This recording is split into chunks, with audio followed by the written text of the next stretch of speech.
What's up, guys? Welcome to Screencast, Kind of Funny's entertainment podcast where we talk about movies, TV, and streaming services. I'm Tim Gettys, joined by Nick Scarpino. That was a great intro. Yeah. You came at it with the confidence of someone who's been doing it for a very long time. I've been doing it for a very long time. I respect it. You know who else has been doing it for a very long time? Joey Noel. I have. Yeah. Very long time. This is what, your 37th Screencast appearance? Something like that. Yeah. Getting there. Feels good. Going for the full 50. When you took this job and we said, you don't have to be on camera, and you said, thank God, and then we immediately put you on camera, were you surprised by that? I mean, it's pretty par for the course, so no. It's kind of funny, baby. Speaking of kind of funny, Kevin is not here today. He is visiting his family out in Seattle. So he asked me to host the show for him, and I said, you know what, Kevin? I will. Then he also said, I'm going to prep the show for you. And I was like, cool. Then he didn't do that. And then he texted me today saying, oh, fuck. And I'm like, it's all good. It's all good. It's all up here, except for the Patreon producers that I need there, because I can't remember. There's so many of them. There's a billion of them. Too many of you. But this is the Kind of Funny Screencast. Every single week, we get together here on twitch.tv/kindoffunnygames to talk about all the movie stuff you need to know. You can also watch the show later on youtube.com/kindoffunny. You can listen to it on podcast services around the globe. Just search for Kind of Funny Screencast. roosterteeth.com, another option for your viewing pleasure. You can get the show ad-free by going to patreon.com/kindoffunny. That also gives you the ability to be one of the Very best. very best. Yeah. Whatever it was. Thanks, Nick. I don't know where we're going with it. Patreon producers. The Patreon producers, of course, this month are James Davis, David, the Mind Freak Weintel, the greatest of all time, Mohammed, Justin, vote for Justin Toft, Drew Garnier for Ortiz, Shiraz, Razak, Jared, Downtown, Julie Brown, Cassandra Ramirez, Ian Jacobs, Zachary Ryan, Taylor Smith, Joseph Solar, Sean Fellows, Morgan Goranson, the nanobiologist, Frankfurter, Jameson, Shafransky. That's my favorite. Quaid, Start the Reactor, Barrett, and Al, the Predator Tribesman. Hell yeah. Wow. You had those ready. Oh, they're on KFAF. I love it. KFAF. Very cool. That's Very so cool much stuff. I like to see your stream of consciousness brain just go. Do its thing. Just go. Downtown Julie Brown is my personal favorite. That was awesome because I haven't heard that one before. No, I've been so it thinking felt that new for a and while. fresh. These aren't new at all. Today's episode is brought to you by Indochino and MeUndies, but we will get to that later. A little preview of what's to come today. This is going to be The Invisible Man review. We're going to start that off spoiler-free and then eventually get into the spoilers, but that will be at the end of the show so we can do it seamlessly. We're going to just talk about what we've been watching because it's been a while since we've done. We're going to catch up on it. We're going to catch up on a whole bunch of stuff. A lot of great stuff out there to watch. Yeah. A lot of great stuff out there. Joey, you were talking earlier about having to catch up on The Outsider this weekend. And I got to be honest with you, you royally screwed up. Why? Because this show is so nerve-wracking to watch in a single episode that I cannot imagine what it's like watching them back to back to back.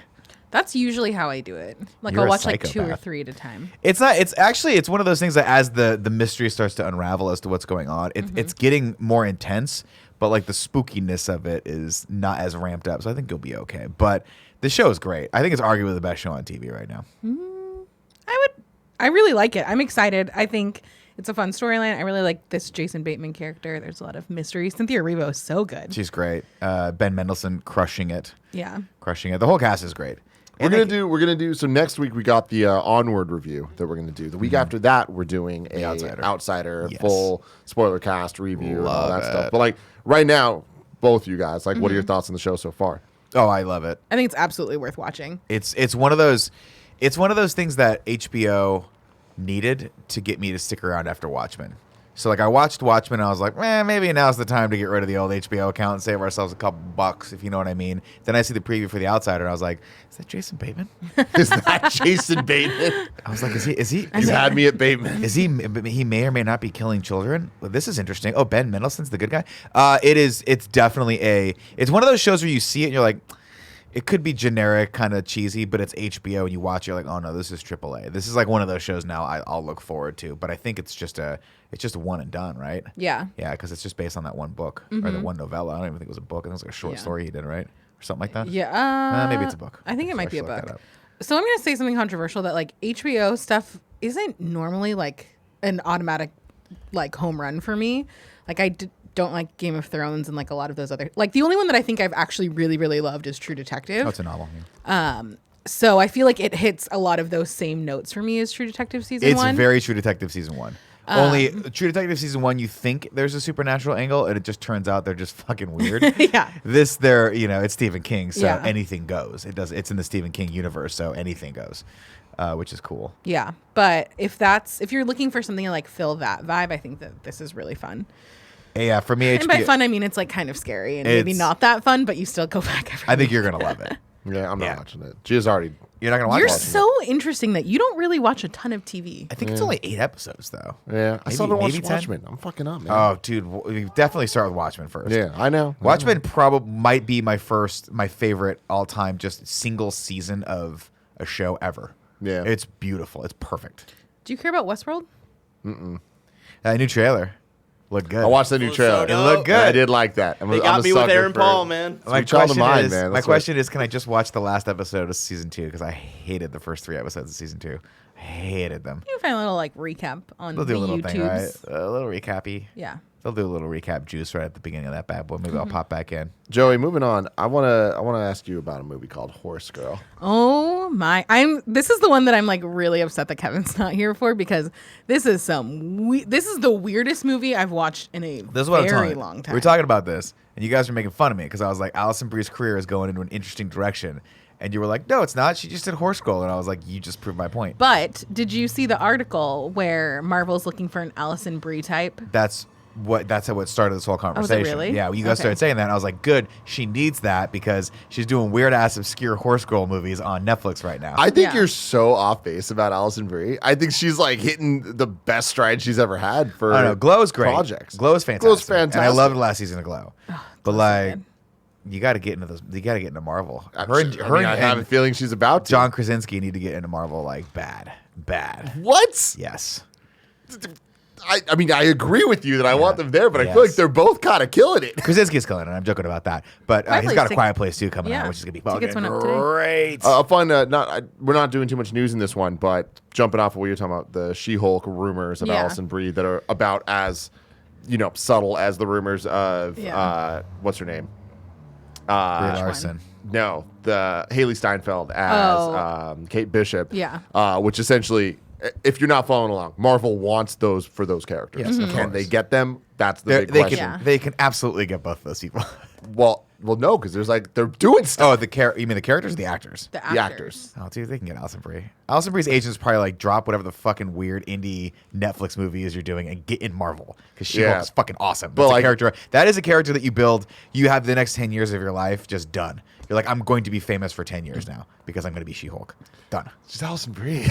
She doesn't need She-Hulk. Dude, I'm telling you right now, shit, fucking, you never know. People's careers go up, they go down, but Yeah. she doesn't have a network television show anymore. So I guess she never really had a network television show, but a basic cable television show. Yeah. But Yeah, be the careful. problem with Haley Steinfeld right now is that she's signed to that Apple TV deal. She's doing Pitch Perfect And it 9. seems like there's a bunch of weird bullshit where she can't do other stuff, and she's like, we'll see how that all Some goes. bullshit. But we're gonna find some shit out soon because Disney Plus is launching in Europe later this month. I think it's March 23rd. I'm so excited for you, all of our UK friends. I can't wait for you guys to watch The Mandalorian week to week.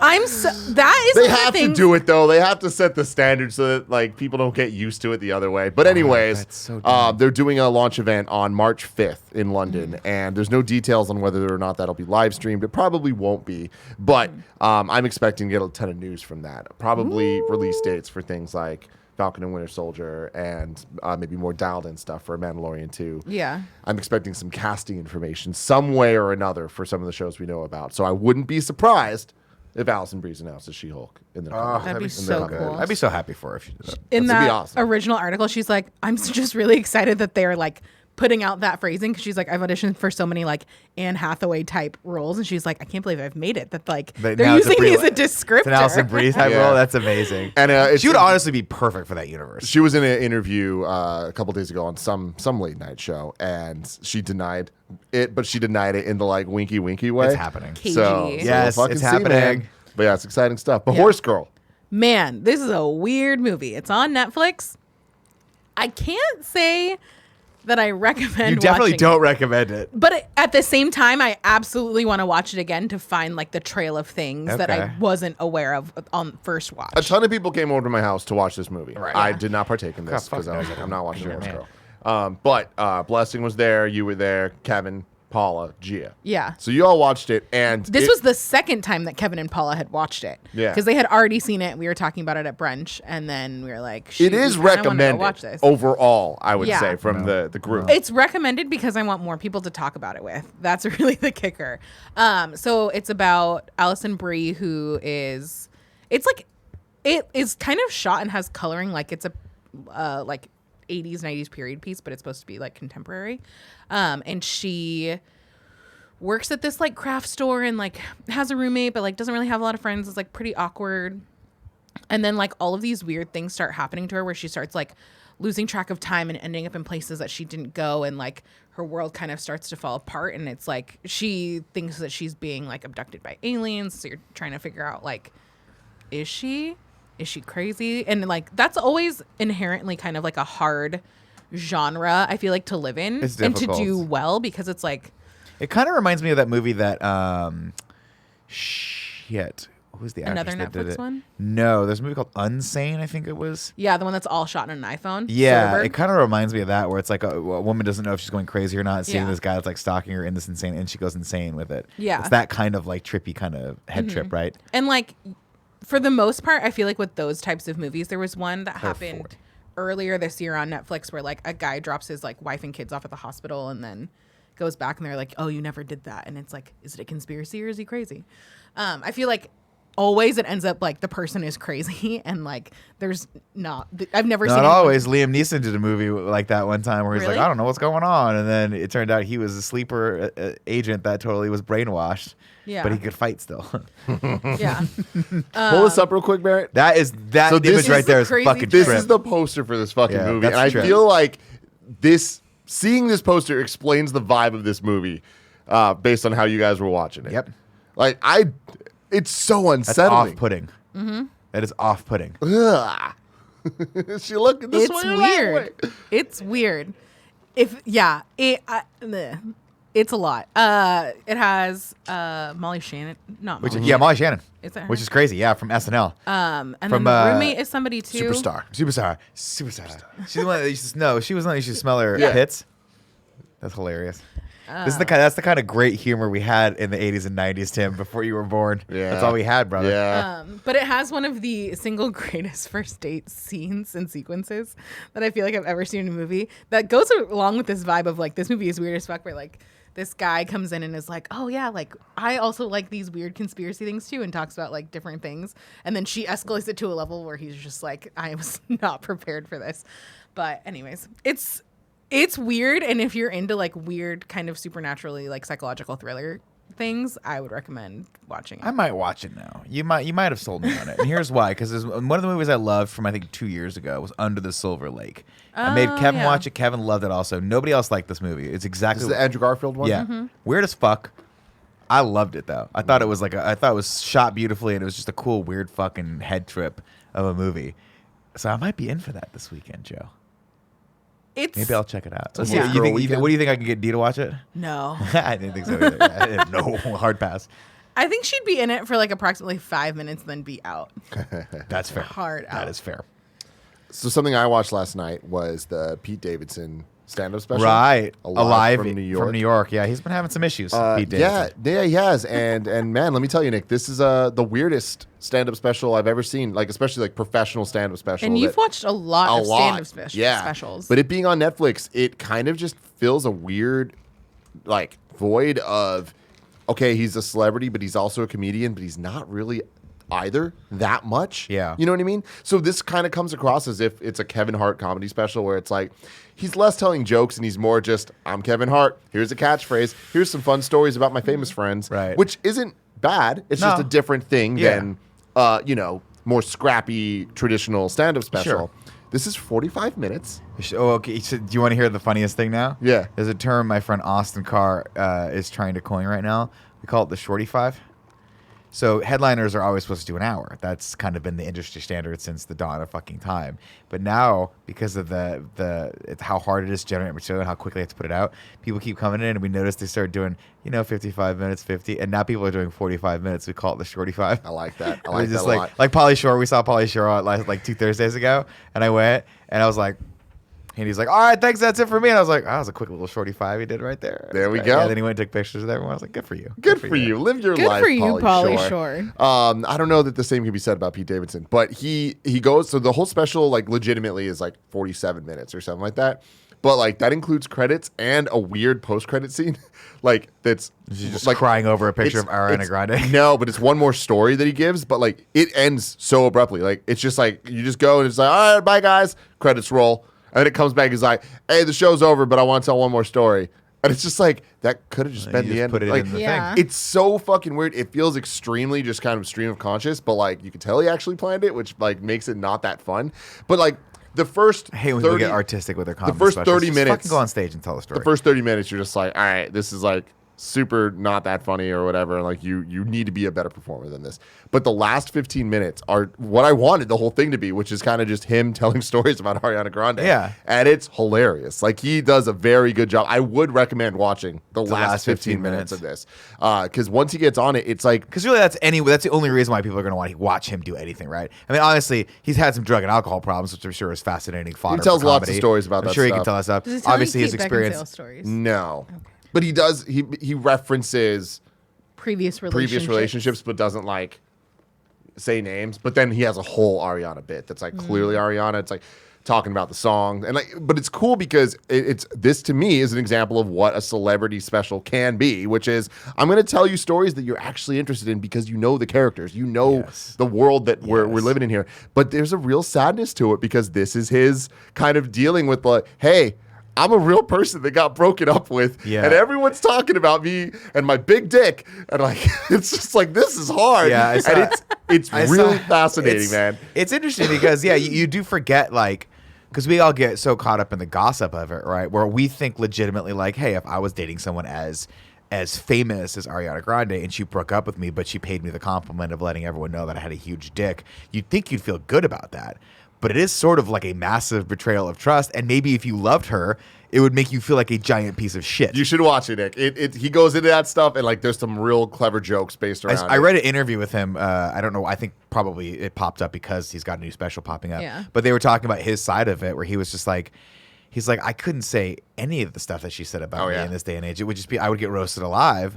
But he's like, but all of it hurt. Like, it was not fun for me to go through this. And it was especially not fun when my dad listened to the song she wrote about me, was like, hey, I got to be honest, that's a slap. Yeah, well, it's not his dad, but yeah, other people. It was like, yeah, I mean, like, His dad died in 9/11. Oh, was it? Oh, okay. Goes- Then maybe it was definitely goes into that. Maybe it was his brother or something like that. But he was Yeah. like, my family members were like, dude, I know it sucks that you got broken up with, but it made a great song. Yeah. He was like, fuck you, people. Yeah, Fuck you. Yeah, I would say it's worth listening just to that bit because I He's just still on haven't seen. SNL?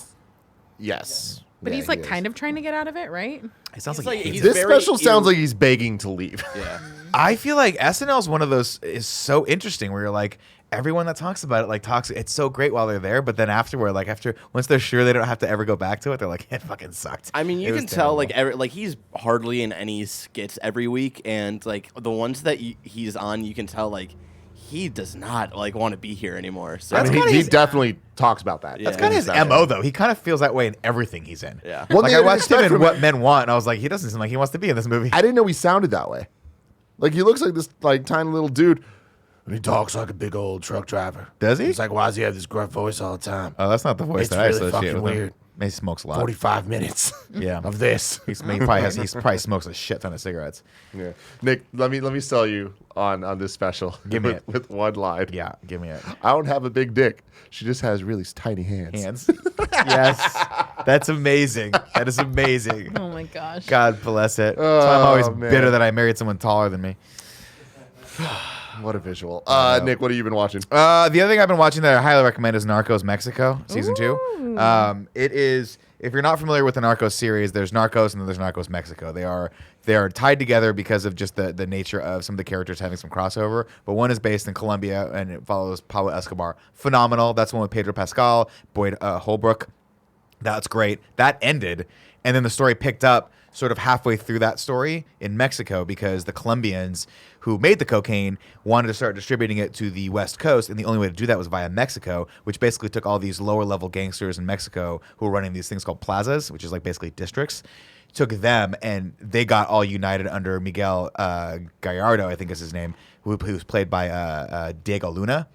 He's basically now the kingpin, and now he's fighting he's basically negotiating with the Colombians to basically be more powerful than them, because if they're distributing through him, like, he basically has a lot of the power. So it's this crazy weird like power struggle between him, the Colombians, and also the United States DEA, because he has basically, no spoilers, but he's gotten into some shit with them, and now it's basically like the United States wants to kill him, but he's got to figure out with the CIA how to like get them to like clear him so he can work with the Colombians and like run guns through the Contras and all sorts of crazy shit. But the show's fucking beautiful. And Joe, let me sell you on this. You get to stare at Diego Luna for like 8 hours. I mean, I'm in.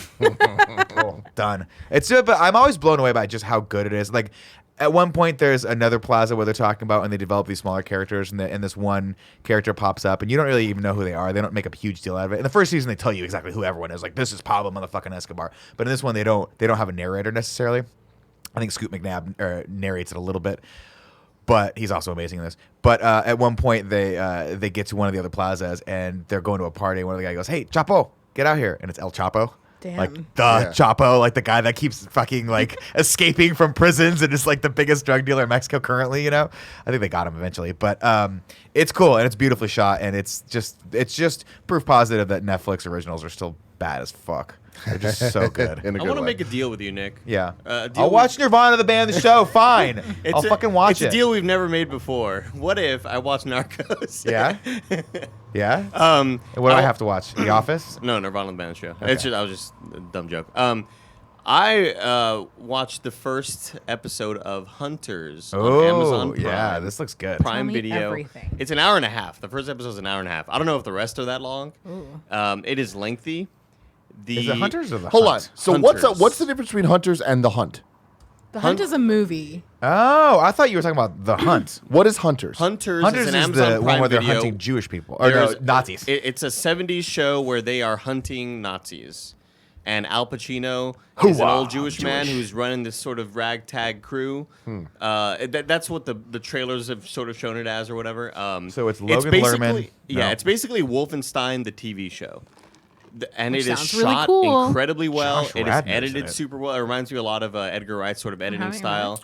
The when the characters are introduced, they do very kind of video gamey stuff in a really creative Little way. vignettes and shit. Yeah, I like they'll cut out the character, and in the background it'll be like some cool background with their name and kind of cool title treatment.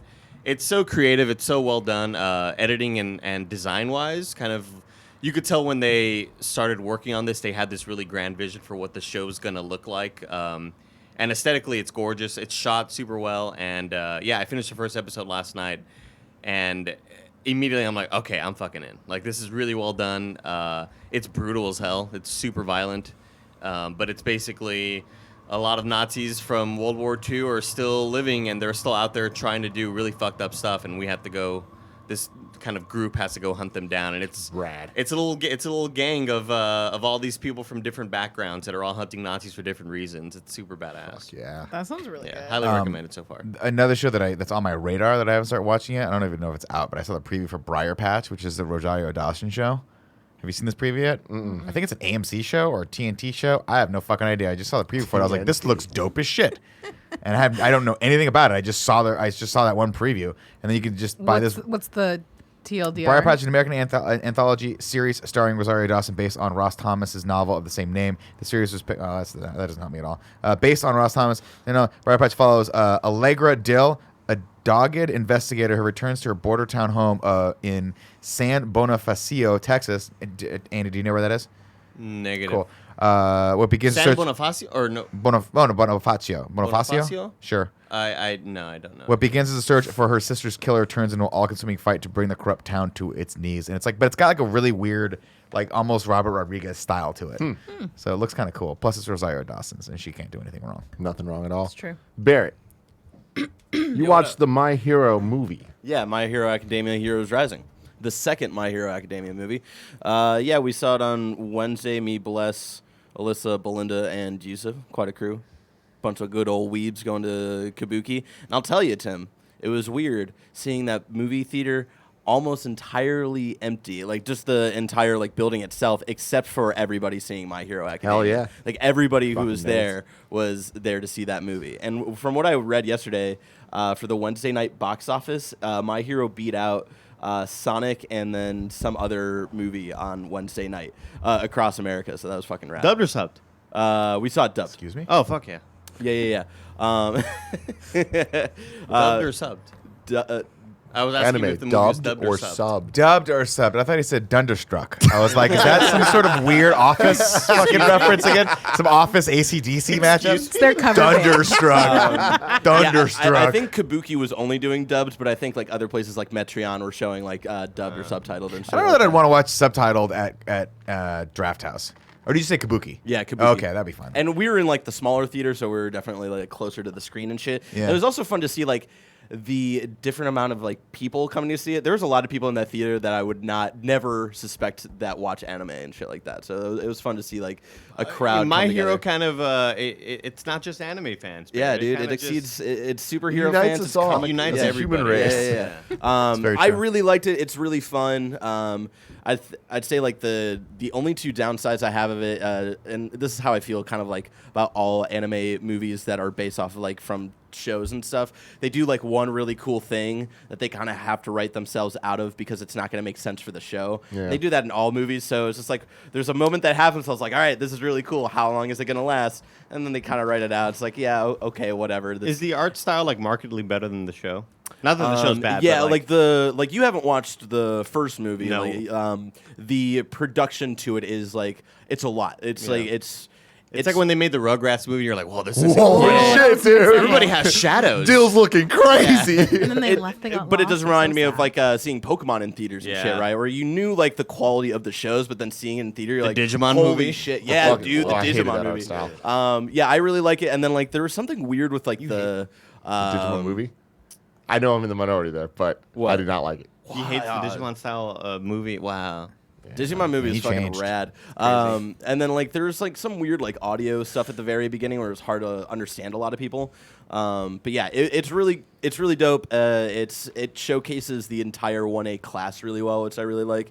The first movie, it's like really only like 7 or 8 of the kids who are on this adventure. But this one, like everybody gets a moment. It's really touching at moments. It's hype as fuck at some moments. It's really fun. So if you're a fan of My Hero Academia, absolutely go watch this. It's not integral to the show at all, much like the first movie, but it's a fun little side story and an excuse to watch more My Hero. And Yeah, shit like that. my issue was, do I need to be caught up on season 4 in order to watch it? Because I haven't watched season 4 yet because I'm waiting for the dub to hit Hulu because I don't have Funimation. I don't pay for that. And you said it is. I mean, it's just like there's a couple of characters at the very like beginning, like the first 5 minutes, that like if you haven't watched the most recent arc, you're just not gonna really know who they are. But they're not like important to the story. It's just like a kind of action sequence that happens at the very beginning. You're gonna be like, oh, who's that random man and stuff like that. So that's I'm Random Man. yeah, exactly. So yeah, watch that. Really Thanks, enjoyed it. And Nailed then it. really quick, Clone Wars season 7 started last week. Tim, holy fuck, let's go. I didn't watch the second episode that came It out today. just came out at midnight. But the first episode last week started off in an interesting foot, not one that I would expect, because the trailer was definitely hinting a lot at Ahsoka, Darth Maul, and all that shit. And the first episode starts with the Bad Batch clone, the 99th division or something like that, and it's kind of they're going on a secret mission, and it's really There fucking we go, rad. man. I We're going to think- do another full review of the season when it's done as well. It'll Yes. be you and whoever the hell else watches it. So Yeah, we'll that'll- get together a ragtag. It's our it's little Legion only 99. like 12 episodes, so I feel that's like a good pull. there's going to be, and so like the reason I was interested of like how they started this season is because there's only 12 episodes. So I'm like, oh shit, they're gonna need to do a lot because I know where they're gonna go, and so there's gonna be a lot that they have to ramp up quickly, and so I feel like we're being introduced to characters that are gonna be important later on and shit. But I might be wrong. I don't know.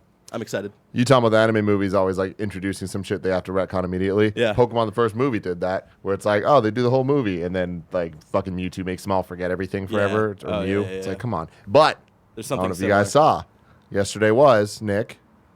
National Pokemon Day. Exactly. Fucking nailed it. I'm proud of you. And to celebrate that, Netflix released the Pokemon First movie remake. Oh, did you watch it? I watched the first 10 minutes. Oh no. Oh, hey, it is what it is. It's Okay. the first movie, like shot for shot. Okay, but just CG With an interesting art style. Yeah. I don't hate it. I also don't love it. It's a perfect example of why does this exist? Yeah. I don't know, but I'm excited to watch it. You can watch the original. Like, it's so weird that they remade a 2D animated movie in 3D CG, but it's like the exact same thing. But they did change the voices. They did change the soundtrack. And No M2M. I didn't get that far. I don't know. That maybe. Don't say you love me. You don't even know me. Yeah. But in the very beginning, when they play the Pokemon theme song, when Ash is like fighting that dude, the pirate guy in the grassy knolls, and they play the Pokemon theme song. In the first movie, it was kind of like a 80s rock version of the theme, which was dope as hell. This one, they went straight up like cheesy 90s porno. And I don't understand the direction I don't like where that. it's just like there's like it sounds like Nick busted out his Casio keyboard and started his fucking jam. It's like, know what? I wanna be the very best. And it's like, no one wants this at all. I want it. And there's no sound effects as the Pokemon are fighting. It's weird. It's weird. But it exists and it's free on Netflix. You can watch it now. So There you go. Netflix presents Pokemon, the first movie. Joey, what else have you been watching? I've been watching Love is Blind Yes, on you have. Netflix. What is Netflix this show? Original Love series. is blind. Let me tell you about it, Nick. They Yes, get all please tell me these about it. young, really attractive guys and girls, Yeah. and they're living in separate houses. Then in the middle of these house things, there's these pods, and one guy goes into his pod, and a girl goes into her pod, and they talk, but they can't see each other. And I mean, I guess you could. There's cameras everywhere, so if you're like into that, then It's you an have like inappropriate question. Let's just over the move on. course of like 9 apologize, everyone. days. They like pretty much talk and like go on these like pod dates with all these people, and then some of them get engaged, and then it follows the like 30 days after they get engaged to their wedding. Spoilers, it never ends well. We got the series finale this week. Woo, man, some brilliant explosions that happen of these relationships. Oh, Christ. It's Brand- not I don't Brandon- know why you guys love these shows. Brandon H writes in and says, Tim and Joey, I would highly recommend Love is Blind on Netflix if you haven't started watching it yet. It is like The Bachelor, but much more authentic and real and such an intriguing social experiment. I'm going to stop you right there. This show sucks. I'm sorry, guys. Everyone can like their own trash. It's totally fair. This show is so poorly produced. This show has none of the charm and stuff that Bachelor has. And after one episode, I'm out. I'm fucking out. Good for Couldn't you. do it. Good for Couldn't you. do Good it. for And I'm you. happy people enjoy it. I'm happy people enjoy Are it. you? But Joey, you Yeah. need to agree with me that compared to other shows, this one, This is a different beast. I don't think you can really. The Bachelor is like one storyline, so you can have it be more produced. totally. I No, can't even. There's some people in the chat saying The Bachelor is trash also. If you paid close That is attention to 100 what I- Tim said, everyone can like their own trash. Mm-hmm. He's not defending The Bachelor for being the best thing ever made. It's a guilty But I will. pleasure. But I will argue it is an extremely well produced show, and you literally cannot argue that. And I if mean, you do, you're wrong, and you don't Bach- understand production. Well, The Bachelor's been on a reality television show. It's been like one of the top reality television shows for a really like long time. 28 It's like that and seasons, Survivor. 32 seasons. yeah, I mean, something it's like one of that. the top TV shows, Yeah. not just reality. It's like it. What I need to argue the merits of The Bachelor. I can't win you over if you haven't already been won. But there's facts involved, and the fact is the show is extremely well produced. Some of these Netflix shows, they're trying to figure it out, and I'll give Yeah. them the credit for it. But we've been talking about The Circle a lot. The Circle very is enjoyable. significantly better than Love is Blind. Exactly. By like a lot. And I think it's because I think it's easier to do it when you have like a confined group. This you're trying to follow the stories of like I think it boils down to like 7 couples that get engaged, and I just don't think you can do that while also following the bigger group stories for like the first few episodes while they get engaged and stuff like that. It was just to me. It's it was a lot clear to that the fit into show 10 episodes. didn't know what it wanted to be from the beginning because the whole premise of the show is love is blind. you're going to go in and you're going to learn to know these people, and it's not about their age, it's not about their race, it's not about all this stuff. Also all hot. It's about who you are. But then it's super clear they're all fucking hot because you walk into the room and you see you're a girl, you see all the other girls, they're all smoking hot. Yeah. You're a dude, you walk into the room with the dudes, you're like, they're hot. Do the fucking math. Everyone's hot. So it's not actually about like, oh, you're not what I thought you were. And also, they all talk about race. They all talk about how old they tell are. exactly who they are. So it's just like, what's the point of this then? Just to watch hot people Yeah, have and sex. I get all that. I get all That's that. the whole point of any reality show. Yeah, The but whole You point don't of any even watch reality that, show is and to not watch even all of them good-looking are people do sleeping things together. you can't do. Moving forward. Anyways, it's been super interesting just because it's the last episode. So this, arguably, the last episode is the most fun because it's the most high impact drama. Because it's the weddings and you get to the thing and sometimes one person says yes, sometimes one person says no. It's real bad. The weddings are just the idea of the So wedding good. is just the stupidest thing But possible it's for so a reality good. show. It's so good. That's where it just completely breaks with reality for me. But hey, good for you. Well, I mean, that's Good like for every you. show ever. That's why I like don't watch this. reality shows that much. But Especially it's really reality fun. competition Next shows. week we get a Where Are They Now? Because they filmed this in 2018, a year and a half ago. Those are always the fun ones. Do you watch a lot of Bravo stuff? I watched like 2 of the Real Housewives and that's it. Do you watch the recaps where they all come in and they dress up and I mean, they I yell at haven't each other like watched them- fucking animals? I haven't watched them consistently in 6 years, probably. They're hilarious. They're hilarious. They're all in ball gowns. They're all like done up, and they bring them back, and then he goes back and he rehashes all the times they yell at each other, and they all start civil, and then it just ends in a fucking fist fight. Dude, It's reunion great. specials, man. It's the Yeah, best. It's not a best. reunion special until Teresa flips the table, you know? That's fucking so true. But it's like the perfect amount of like trashy TV that I want to watch. Yeah. And I love it. I'm happy you have it. Thank you. I'm happy we're only going to get more of it. Because I these know. shows are doing well on Netflix. They're like, oh, we got to double down on the. We're about to enter the reality phase of Netflix programming. I'm here. Where there's Bro. going to be some highs and there's going to be some lows. Tim, I'm sorry. We already entered that phase. It's called the Great British Bake Off, and it's different. great. It's That great. wasn't that BBC? Yeah, but Netflix showed it, so it's reality. Okay. Yeah, but these are the Netflix originals. Yeah, I don't know, It's Matt happening. in the chat says y'all need to watch Survivor. This is the only season I've ever thought about watching Survivor because they brought back all the old winners from when I actually watched Survivor, like Boston Rob and I don't think I Amber. ever watched Survivor. I couldn't. get Survivor into it. was really good for watched like the a first, significant like, period of 6 time. seasons. You know why I didn't watch Survivor? I think it's because I got into Lost, and I was like, it's kind of the same show. So, just a bunch of they were people on an island trying to survive. I also think Sure. Survivor was like one had Evangeline Lilly, the other one didn't. So I was like, fuck you. Survivor Fuck was like you. Fair way points. before Lost. Was it? Yeah. Nah, I don't know. I never watched it.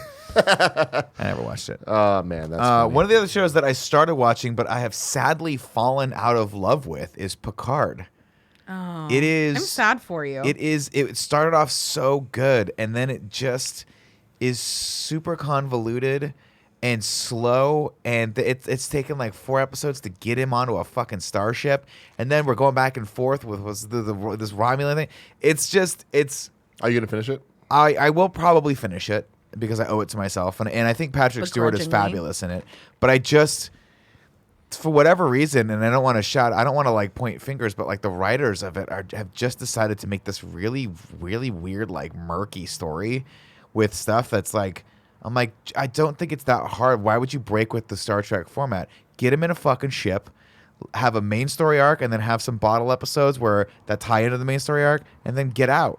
Like, why are we trying to do this crazy shit with it? And some of the stuff is great. There's a couple fight scenes that are great. Some of the characters are great. Some of the other casting choices, I'm like, this is not good. This is weird, and it breaks my heart, sadly, because I think Discovery season 1 and 2 were so fucking strong for what they were. They weren't traditional Star Trek shows in that they were a lot more actiony, but they had that sort of like, we've got the main story happening, and then this one-off episode that you think is going to be just a bottle episode actually ties into it in a very clever way, and then the end of it is this cool, fulfilling thing. And while the stories were complex, they never lost me. I never lost interest in them. Whereas in Picard, I'm like, I just don't care what's happening in the story anymore.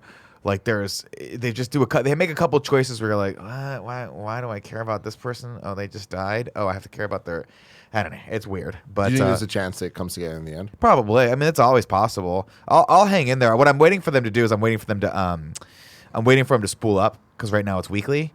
but I'm waiting to get 2 or 3 of them so I can just sit and watch them. Because after every week I go, wait, what the fuck's going on with? What? Who's this person's a Romulan, but they're not. They're like asleep or something. There's a Romulan Secret Service, but then there's an even crazier Romulan Secret Service. I'm like, what the fuck is going on here? We're just making shit up as we go, which I guess is true because it's fiction, but you know what I mean? Yeah. It's sci-fi. So I've kind of fallen out of that, and then I tried watching Lock and Key. Oh yeah, Yeah, not for you. Not doing it for you. nah. Any It's about reason it. why? Because it mainly focuses around the kid, and I hate kids. Yeah. Anything that's not Stranger Things, then go fuck off. If it's not Stranger Things with kids, go after yourself. Charles Jacobson writes in and says, I decided to watch Lock and Key season 1. I overall enjoyed the show, especially the creative keys, and visually I'm actually impressed. However, as the season ended, I found myself enjoying it less, mainly due to some odd character choices, and I honestly hated the villain. The final reveal could have been seen a mile away. Without spoiling anything, I'm not interested in the cliffhanger. Wait, which show was this? Lock and Key. Lock and Key, okay. I would have preferred the villain remain in the dark for season 1, have it focus on just the 3 kids learning about their legacy. I then decided to finally watch Watchmen. Perfect, just perfect. The writing surpasses my previous favorite season of a show, which is Jessica Jones season 1. Oh, that was a good show. I'll stand by. Jessica Jones season 1 was the best of all of the Netflix Marvel shows, in my opinion. Looking Glass is such a strong mirror of Rorschach. I think it was Nick who said it best. He was broken by the truth. Glass was freed after the initial shock. I don't know what this means. Dude, you'll watch it. We You'll need fucking more love single it. season shows, in my opinion. Absolutely. I totally agree with that. Dude, and I'm so Charlie excited J. that they're doing that. I'm so excited that HBO picked up on it and said, you know, we'll just do. Because, I mean, there must be a law of diminishing returns as you go into the seasons, right? So you have to pay That's the why actors Netflix more. And then cancels after like 3 or 4 Great. seasons. It's smart. Let's just do one-off seasons, do 10 hours of awesome storytelling, get out. I can't wait for you to watch Watchmen. Yeah. It's such a unique and weird and fucked up show. It's so cool. And Regina King is awesome in it. And the She's dude that just plays rad, Mirror Mirror Guy, that's what they call him. Looking Glass is fucking awesome. They're all awesome. I would watch the movie first and then go into it. Just Yeah. go for it. A Actually, couple more- read the comic first. Don't watch the movie first. Really quick, I forgot to bring up Better Call Saul is back. Better Call Saul is fucking awesome. Y'all need to watch Better Call Saul. It's dope. We're also doing a Better Call Saul season review when it's done. Oh, shit. Yeah. Cool. You and Andy and whoever else. I imagine cool, Greg. Maybe. Yeah. Maybe.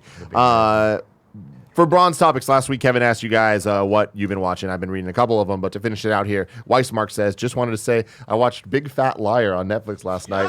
And, and that movie holds up. Frankie Muniz in review? Question mark. Probably not. Probably not. But Patreon producer on Gamescast is Agent Cody Banks himself. So, I think it's Frankie Muniz, man. yeah, we'll see. Yeah. Anyway, Big Fat Liar. There you go. Blessing and I were talking about on our drunk PS I Love You we recorded yesterday. Instead of watching Parasite at your house, maybe we just call an audible and watch Big Fat Liar at your Yeah, house. man, you get double feature. Why the fuck not? I don't think you could pay me to watch a fucking Frankie Muniz movie. Hey, Miracle but, in Lane okay, 2. here you go. Frankie Muniz, Paul Giamatti.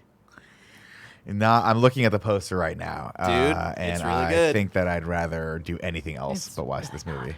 Stephanie Diaz says, Tat Bilb 2. To all the boys I've loved before. Two. Obviously, Tim. Fucking A. Do you even fucking Do you even on the internet, internet? Tim? Exactly. Tat Bilb. Essentially Twilight without the vampires. Is it? It's not nearly as moody, and it has a much brighter color. No, it's palette. way better than Twilight. How dare you all? How dare you all? I mean, to all the boys I love before, granted, it's a little cookie cutter, but it's a very well put together like rom com. Yeah. In my opinion. Any other? Well, the bronze for next week, I want to ask you guys is with this upcoming March 5th London Disney Plus thing, what announcements are you hoping to see from that? We can't get too crazy here, but we did get the Proud Family announcement. A Proud Family Exciting. sequel series coming with the original Yeah. cast years later. I think it could work. I'm down. I'm not going to watch it, down. but I think it I'll could watch work. the first episode or two just to see what's A going little on. nostalgia kick Yeah, there. exactly. Yeah. But anything else you guys been watching? I've been watching. Are you watching McMillions?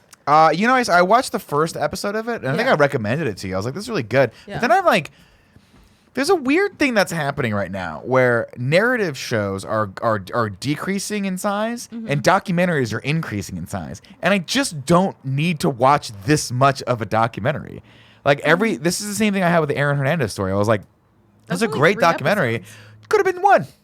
I didn't need to it was a lot. And with McMillions, I was like, wait, this is a series? Oh, I don't need to see. I think it's super interesting. Is it good? I like it. Yeah. The FBI agent in the very first episode Is is the best. the most ridiculous best part human of the being on the entire planet.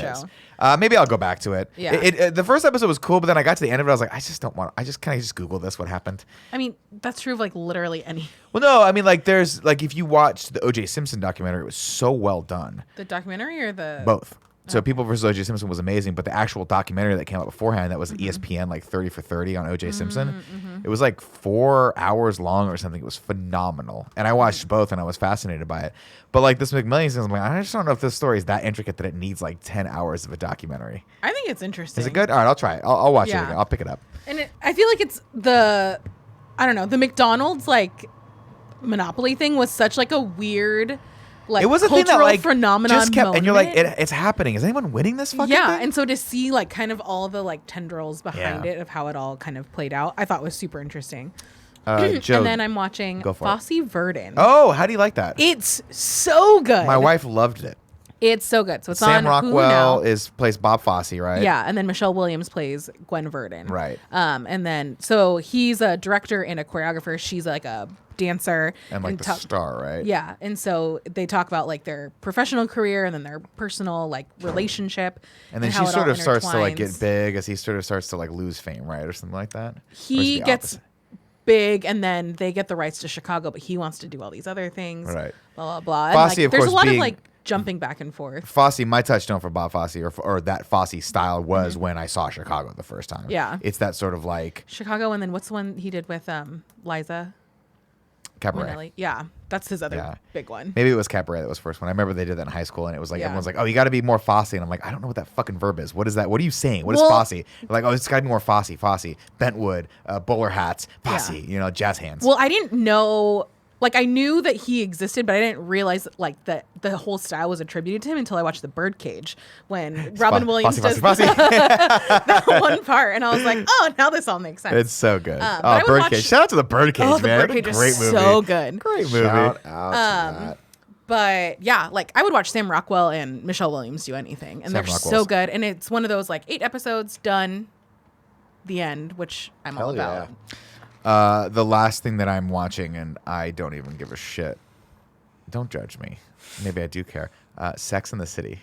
Okay.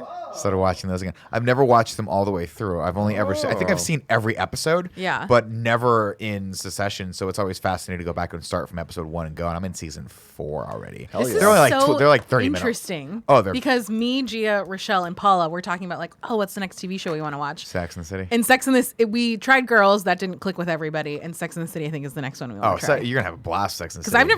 I've only ever seen like the first movie, and I never.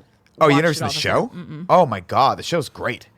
The show like so it's older, Yeah. right? So it's it's an early. I think I want to say it's like early 90s. 2000s, late 90s show. Yeah. So it's there is some stuff in it where you go back and watch. You're like, it'd be better if there was like if they had Yeah. a slightly more worldly and like cultural view of like events, but. I think there are a lot of universal themes that I'm actually surprised that I'm like learning things about women. I'm like, oh, okay. I'm like, watch this. I was like, I think I was that guy for a couple of these, for a couple of people. So it's actually really fascinating. That it's also very, very clever and Yeah. and it's funny as shit. And it like, what I like about it is that like it doesn't portray sexuality in any sort of like weird taboo spirit. It's very much about the exploration of it, what it means to be in a relationship, what it means to be single, how hard it is to commit on both sides. And I think the writing is just funny. It's like laugh out loud clever. Yeah. And then it's also, a little bit of fantasy fulfillment. I never got to live in New York and like party there. Yeah. And so you see people like going out till 4 o'clock in the morning and The going to trendy Cosmos, places, you know? the Cosmos and all these things. That's pretty cool. It's really, really fun. Plus the cast is, the 4 main characters, the 4 main actors are fucking great in it. Yeah. Sarah Jessica Parker, Cynthia Nixon, fucking Kim Kim Cattrall. Kim Cattrall's phenomenal. She's the best Yeah. character in the whole thing. I never forget. I remember the other person's name. Oh, Kristen Davis. Yeah. That's it. So yeah, I recommend it. Definitely Yeah. recommend it. It's on Amazon Yeah. Prime. So we're going to move on to the Invisible Man review. But before we do that, let me tell you about our sponsors. This you week look today? we are brought to you by Indochino. I could be looking better right now, Nick, because I Yeah. could be wearing some Indochino. Greg was logo. wearing his Indochino suit On the yesterday. PS I Love You episode they did. He was wearing the suit, and he was looking good. He was looking damn good. You can get the monogram, the custom monogram, make it say whatever you want on the inside. You can get the lining to be like a whole bunch of different fun options. Outside, variety of colors you get to choose. But they don't just do suits. They also have the different shirts you can get. They're really nice. They fit really well. You can get the chinos. So it's like, you're trying to like, you need to look nice, but it's not like I'm going to a wedding, got to wear a suit type You don't gotta nice. suit It's it all it's up. just a normal Thursday, normal Friday. You know what I mean? You get to choose from hundreds of high quality suit fabrics. You get to pick the color, the pattern, and the weights that you like best. Because that's another thing most people don't think about is the weight of the suit itself. You know what I mean? The quality of the texture and material and the fabric. There it That's is. what I was looking for. Thank you, Joe. They have showrooms across North America where one of their style guides can take your measurements and walk you through the process. And if you do that once, then your measurements are just saved. And then anytime you order, it'll just like apply those measurements to whatever it is you're getting. So if you've been measured for a suit, it'll measure you for a shirt that you're getting or pants that you're getting. It's fantastic stuff. I just did it recently. Right now, you can get an extra $30 off any purchase of $3.99 or more at Indochino.com when entering morning at checkout, plus shipping is free. I know you guys got a wedding coming up. You don't have a suit. This is the best way. Get on that. Shipping is free. Indochino.com, promo code morning for $30 off your total purchase of $3.99 or more for high quality custom suits for an off the rack price. Next up, it's not going to be a surprise to anyone here. I am currently wearing MeUndies. They're my favorite undies. too.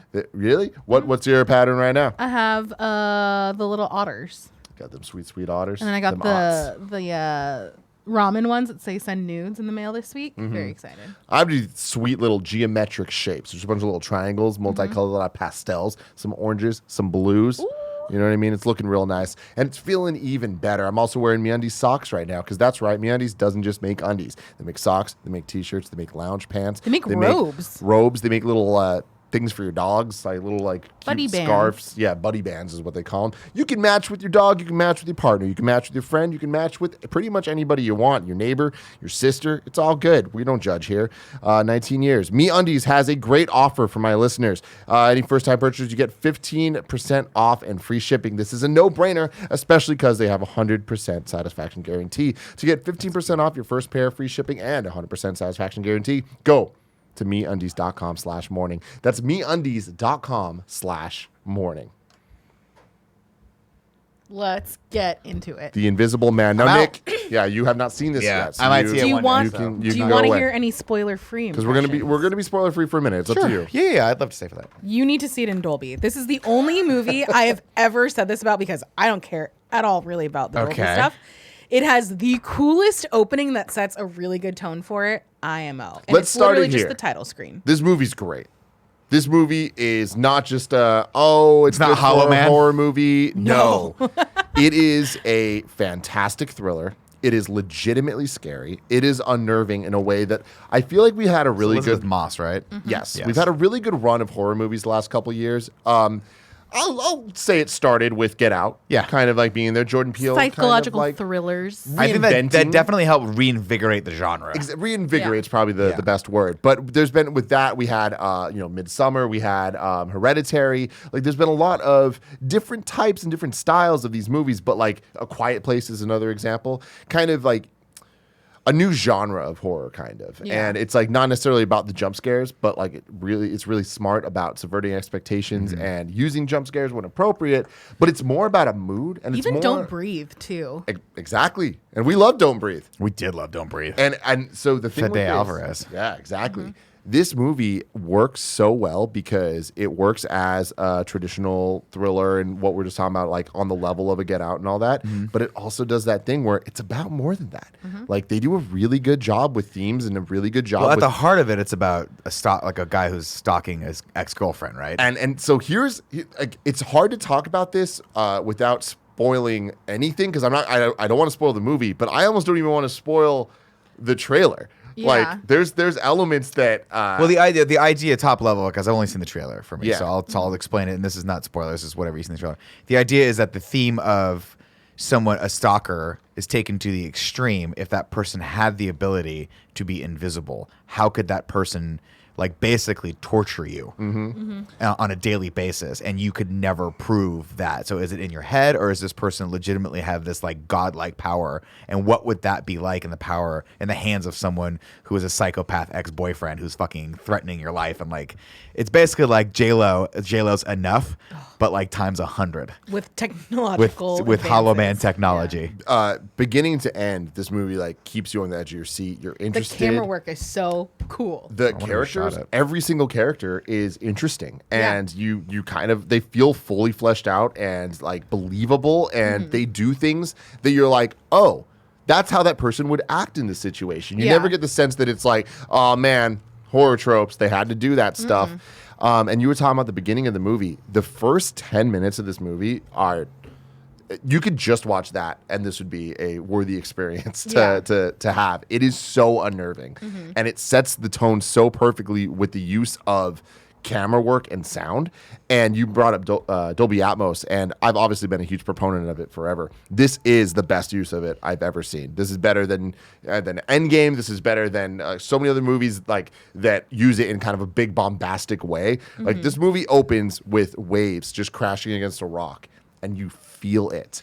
And they use I've never felt like that in a movie theater before. It's crazy. Interesting. yeah, it's And I just it's don't just normally titles. pick up on stuff like it's just that. the credits are happening, and like you just see like directed by whatever, and it's just waves crashing, and it just lets that happen for like 3 minutes. That's crazy. And you really start fucking feeling it, and that's all I'll say about that. But it's really good, and then when it ends, you're just like, fuck yeah, like, fuck Yeah. yeah. Fuck yeah. Yeah, they did a great job, and I'm so impressed, and I'm so happy that horror movies can be more than just. Well, that's when scary any movie's slasher at its things. best, right? Whenever you take a genre film and you actually interject really good theme, really good character development, and then it becomes better than the sum of its parts. And that's really what Get Out did. Get Out is way more about the social commentary aspect of it, but it doesn't feel like it's shoehorned in. It feels like you're getting it.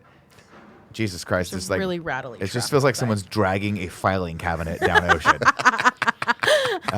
But I think Jordan Peele and to his credit, like I really do think that Get Out was a reminder that you can take any genre film and elevate it. Yeah, who directed Hereditary and Midsommar? Ari Aster. Ari Aster. Like these guys, they're just like doing something that's different and special. Yeah. To speak to the Get Out thing, I feel like Invisible Man does that very similar with like commentary on other things. In this movie that doesn't feel like it's pandering or anything like that. It's like an actual. I mean, I'm guessing at some point people don't believe her, and that plays into it a lot, right? Of But- like the so- Yes and questioning no. of. Yeah, of it gets that. complicated, and like this is where it's like I want to wait till we get in spoilers to Okay. talk about this stuff. But like I feel like this movie expertly navigates between: is this about mental health? Is this about spousal abuse, right? And it's. I feel like it's one of those things that's very difficult to tell a story like this without coming off as pandering and without coming across as if it's about one or the other of those Is it things. gonna isolate some of the does it audience? make Yeah. one of those things seem Does it believable and villainize it? villainize Yeah. the other? Right. And it just does a really good job of handling it all. For anyone that's like, oh, I saw the trailer and it gave the entire movie away, it absolutely does not. And you should go see it if you are at all interested in it. Let's move in. Let's move into spoilers. I want to see this movie now, so Spoilers I'm gonna right now. leave. Yes. Okay, goodbye, Nick. Because the one thing, we're now in spoilers mode, but the one thing going off what you just said, I didn't even want to say that. Oh, sorry. Because like to me it's like I was so blown away because I was so bummed watching that trailer because I'm like I'm intrigued. Yeah. But they just showed the whole fucking movie. They didn't. They Yeah. really didn't. And like that is the most impressive thing about it. Like Yeah. I love how they kind of subverted our expectations from the trailer. Yeah. Like they really set up that it's about one thing. Yeah. Like, and it's really like focused on the money aspect, and it's not at all. Yeah. I know. It was really, we're in full spoilers, FYI. When they go through the whole thing and they get to like the lawyers meeting being like, hey, you're entitled to this money. And then like you see what she does with it in the beginning parts. I was like so confused. I was like, when are they going to have that conversation that they showed in the trailer about like things changing? And then you realize like, that's not something that's pertinent to the story at this moment. I'm just like, oh man, they built the narrative in a way that makes you think that he's only doing this for this one reason to torture her. And it's like, no, it's about a million other things. And it's so good. Yeah, I mean, we always talk about how trailers can ruin movies and tell the entire plot, and that sucks. Yeah. And I feel like this is a perfect example of what I want. There's scenes in the trailer. There are many scenes in the trailer that are straight up not in the movie. And the narrative that they're building in the trailer is not the narrative of the movie. And that's Yeah. so cool because it really is not about the mental side of like, is she fucking crazy? Which we talked about earlier with that Horse Girl movie of like, it's a really hard genre to get right because it's always that the person's crazy and like no one ever does the other side. On the rare occasion that they do, it's never good. Yeah, and I think this nails it. And on top of that, this also does something that is almost impossible for a horror movie, which is explaining the supernatural element of the villain in a way that doesn't feel like cheap or corny. Yeah. It's like, yo, there's just subtle shit in this. Like, subtle is probably not the right word because it's like extremely shown, but it's not like there's this insane backstory of like how he became the Invisible Man. No. You see one shot in the first 10 minutes of the movie that shows that this guy works at an optics technology place. Yeah. You can start to put things together. And then the way that the movie like starts to introduce you to what this guy's been working on. And then when you see it's a suit similar to the tech we saw in Spider-Man Homecoming. Yeah. When they made the ship invisible. It's the Totally. same idea. It's cameras on one side and screens on another, but you can wear that as a suit. And once you introduce that, it's like, oh, this is super scary because it is believable. There's not some bullshit going on. Like, this totally could happen. And the things that he does to ruin her life, none of them are like over the top fucking insane. It's like what? Like the whole dinner scene in the restaurant What do you mean? with the sister. Yeah. That is like pretty life ruining. No. It's plausible. Oh, got it. None of it's like, how did he fucking do it? It's like, oh, I thought you no. meant like, oh, he didn't ruin her life that No. much. He fucking fucks shit up. But it's Yeah. like, anytime he does it, it's in a way that like, I feel like in other movies, if it was just, it's an invisible man, Yeah. they'd get away with some bullshit where it's like, well, how did he move that quickly? No, This it's does a all good job super, of, like, super realistic. based- Even within like the fight scenes and stuff like that, it's not like he's like jumping across the map or No, anything. there's like, that. there's a momentum to pretty it. grounded in And that's terms of like so the impressive, tech and man. stuff And like, I that. feel like this movie's less about kind of like how can we scare people as much as possible, and more about like how can we put these people in the shoes of this woman that's really just trying to figure things out with her. Yeah. And they give us just enough information as we're going that I'm just like, fuck, this movie's really fucking good. Yeah. It's really interesting to see even like not just like the suit technology, cool. The way that they use the sound that it makes in the Yeah. movie to just give you clues as to like kind of what's going on is really fucking cool. And then the way that they do that matched with the way that the camera work is done, where they will just linger on shots that don't have anything in them to create tension, is wild. That's the thing. We were talking about it earlier with the beginning 10 minutes of this movie. It starts with the ocean, the waves just crashing. We go into this beautiful mansion of a house. Yeah. And you see her. But also looks so sterile and cold that it like makes a really cool setting. Exactly. And all you're hearing is the waves still. And you're seeing her like wake up, trying to freaking out a little bit and like clearly escaping this place and trying to get out without the husband or whatever, boyfriend, the guy waking up and noticing. She goes out and she like turns the camera so that it can't like follow her, so that she can look at him and see like if he gets up or whatever she's looking at on her smartphone. And as she's walking out, you know this movie's The Invisible Man. So you know that he could be anywhere if she's not seeing him on the camera. And there's moments where like she puts the phone down and she's like getting dressed and the camera just moves over and you just see an empty hallway. And it just sits there for like 15 seconds. And you just hear the ocean crashing. And then Yeah. it just goes back and nothing happens. But the whole time you're like, where is he? What's going to happen? Yeah. And they do that throughout the movie probably like 10 times. And sometimes he's there, sometimes he's not. Yeah. And it's really freaking smart. Like, it's just, to me, this movie is a great example of taking an idea and committing to it. And just being like, we don't need to get crazy. Don't jump the shark on this. Yeah. Just tell the story we want to tell. The budget was $9 million.